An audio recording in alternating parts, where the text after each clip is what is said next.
नमस्कार, मी स्नेहल गोखले। मी आता माझ्या नारायणपेठेतल्या बागेमधनं बोलते आपल्याशी। मी स्वतः व्यवसायाने चार्टर्ड अकाउंटंट आहे आणि आपल्या व्यवसायामध्ये कामामध्ये येणारा जो स्ट्रेस आहे तो घालवण्याचा सगळ्यात छान उपाय म्हणजे ही आपली बाग असते। ही गच्चीवरची बाग माझी आम्ही तयार केली। याच्यामध्ये एक फायदा असा की आपल्याला विषमुक्त अन्न जे आहे ते आपण घरच्या घरी करू शकतो।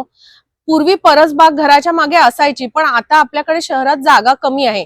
पण गच्चीवर किंवा आपल्याकडे टेरेस असेल, अगदी छोटं खिडकीचं ग्रिल जरी असेल, तिथे सुद्धा आपण 10-15 कुंड्यामध्ये सुद्धा अतिशय सुंदर परसबाग करू शकतो। आपल्याला रोजच्या जीवनात लागणाऱ्या ज्या गोष्टी आहेत, जसं कढीपत्ता आहे, गवती चहा आहे, अडुळसासारखी साधी औषध आहेत, सहज आपल्याला जखम झाली तर लावायला आपल्याला कोरफड आहे, या 5-6 साध्या कुंड्या सुद्धा जर आपण घरी लावल्या कमी जागेमध्ये तर आपल्याला जो आजीबाईचा बटवा त्यातली औषधं आपल्याला मिळू शकतात। एक आनंद मिळतो तो फुलं झाडांमध्ये मिळतो। सुगंधित फुलांमुळे मनही प्रसन्न होतं। आपल्याला देवाला व्हायला फुलंही रोज मिळतात आणि कुठल्याही प्रकारे सेंद्रिय आपल्याला जर भाजीपाला हवा असेल खात्रीशीर तर आपला आपण पिकवला तर आपल्याला खात्री असते।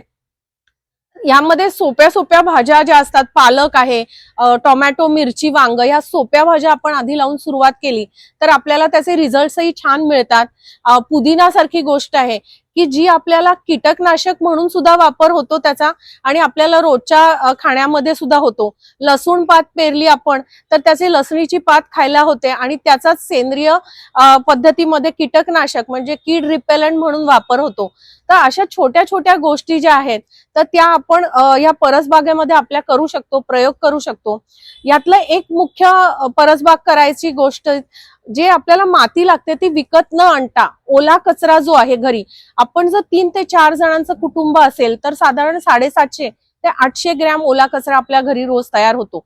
तर तो कचरा आपण घरच्या घरी जिरवला अगदी सोप्या पद्धतीने, फक्त ओला कचरा, थोडासा पालापाचोळा, खराब झालेली माती असेल ही एकत्र केली, थोडंसं आंबट ताक त्याच्यामध्ये घातलं, झाकून ठेवलं, सावलीमध्ये झाकून ठेवलं, एखाद्या ड्रम मध्ये हवा खेळती राहील याची काळजी घेतली तर आपल्याला साधारण 1.5 ते 2 महिन्यामध्ये उत्तम प्रकारे खत मिळतं।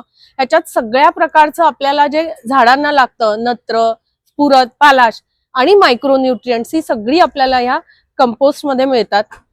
जो पालापाचोळा आपण जाळतो, अदरवाईज पानगळ आपल्याकडे, आपला जो पानझडी वृक्ष बरेच आहेत, तर पानगळ झाल्यावर जे जाळतो आणि प्रदूषण करतो त्याच्याऐवजी ह्या पालापाचोळ्याचं सुद्धा खत अगदी सोपं, तुम्ही साधं पोत्यामध्ये पालापाचोळा भरा, त्याच्यावरती आंबट टाक, पाणी मारा। जर आपल्याकडे गोमूत्र असेल तर गोमूत्र त्याच्यावर थोडं शिंपडा आणि बांधून ठेवा। मधून मधून मॉइस्ट राहील, दमटपणा राहील, त्याच्यासाठी ओलावा राहील म्हणून पाणी मारा आणि तुम्हाला उत्तम असं पालापाचोळ्याचं खत होईल। या पालापाचोळ्याच्या खतामध्ये तुम्हाला जी काही आपली कंद लावायचे असतात तर ते त्याच्यात लावलं तर भुसभुशीत जमिनीमुळे अतिशय छान ते कंद वाढतात। सुरण सुद्धा अगदी सोपं आहे लावायला, तर सुरणासारखी गोष्ट लावू शकतो। मुळा वगैरे आपण ह्या पालापाचोळ्यामध्ये लावू शकतो। या पालापाचोळा किंवा कंपोस्ट खताच्या वापराने जे आपल्याला पाणी घालायला लागतं झाडांना ते सुद्धा कमी लागतं, त्यामुळे पाण्याची सुद्धा बचत होते।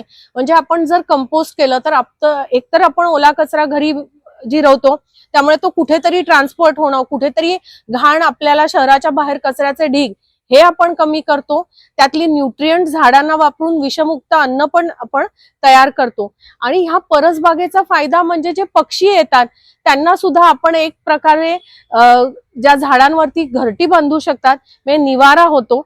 पाणी असेल थोडंसं तर पाणी, आणि जी काही कीड येते ती ते पक्षीच खातात, त्यामुळे त्यांना खायला आणि राहायला असं आपण दोन्ही परसबागेमध्ये देऊ शकतो।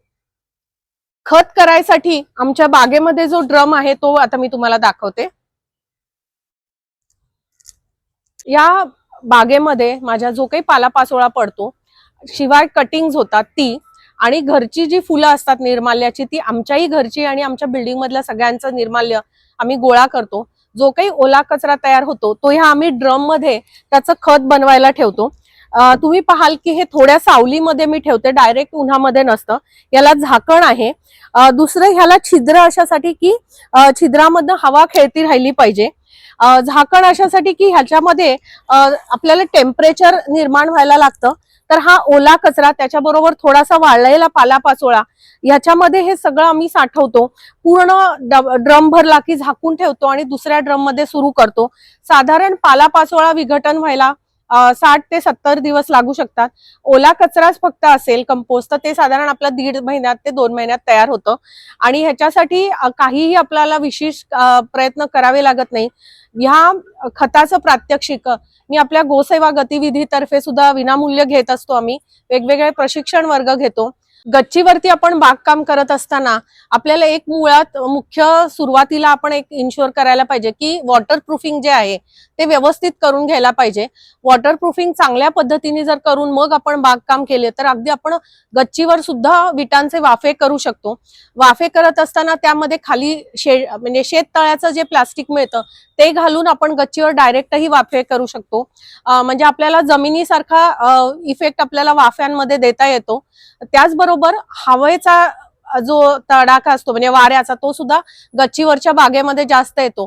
तर अशा वेळी एखाद्या बाजूला कडेला उंच झाडं म्हणजे पपई सारखी झाडं किंवा काही आपल्याला पाम्स असतात ते ज्या बाजूनी वारा येतो तिथे ठेवली आणि त्याच्या आडोसाला लहान झाडं ठेवली तर तो उन्हाचा आणि वाऱ्याचा तडाखा पण आपण कमी होऊ शकतो. आपण जर सार्वजनिक आपली गच्ची असेल तर त्यावेळेला आपल्या बागेमध्ये येणारी फळं फुलं भाज्या ह्या आपण आपल्या जे काही शेजारी आहेत त्यांच्या बरोबर शेअर केली, त्यांनाही दिली आणि आपल्या बरोबर त्यांनाही बागकामात सहभागी करून घेतलं तर आपण सगळे मिळून एकत्रित हे बागकामाचा आनंद घेऊ शकतो आणि त्याचे जे फायदे आहेत तेही सगळ्यांना मिळतात. त्यामुळे एकत्रित बाग केली की मग त्यामुळे होणारे जे वादविवाद आहेत तेही आपण टाळू शकतो. त्यामुळे गच्चीवर करताना वॉटरप्रूफिंग आणि सगळ्यांना घेऊन काम करणं, उन्हासाठी काही गोष्टी शेडनेट सारख्या करणं आणि वाऱ्याच्या तडाख्यापासून वाचण्यासाठी काही मोठी झाडं एका बाजूला वाऱ्याच्या लावणं हे आपण उपाय केले तर गच्चीवरची बागही छान आपण फुलवतो. बागेमध्ये आपल्या आपण लिंबू कढीपत्ता ही जी झाडं लावतो ती आपल्याला फायदेशीर असतातच, पण त्याबरोबर फुलपाखराची जी अळी असते तर त्याला अंडी घालण्याकरता म्हणजे होस्ट प्लांट म्हणून ह्या झाडांचा उपयोग होतो. अगदी आपल्या सोनचाफ्याचं जे झाड असतं त्याच्या सुद्धा पानांवरती या अळी पोसली जाते आणि फुलपाखरांना 2 प्रकारची झाडं लागतात. एक तर त्यांना मधुर रस हवा असतो जो फुलांमधनं मिळतो आणि अळीला जे खाद्य हवं असतं ते होस्ट प्लांट ती आपल्याकडे ही जी आहेत लिंबू कढीपत्ता ही झाडं, तर त्यामुळे आपल्याला ही गोष्टी मिळतात आणि फुलपाखरं सुद्धा आपल्याकडे येतात. ती छान रंगीबिरंगी फुलपाखरं पाहण्याचा आनंदही आपण आपल्या बागेमध्ये घेऊ शकतो.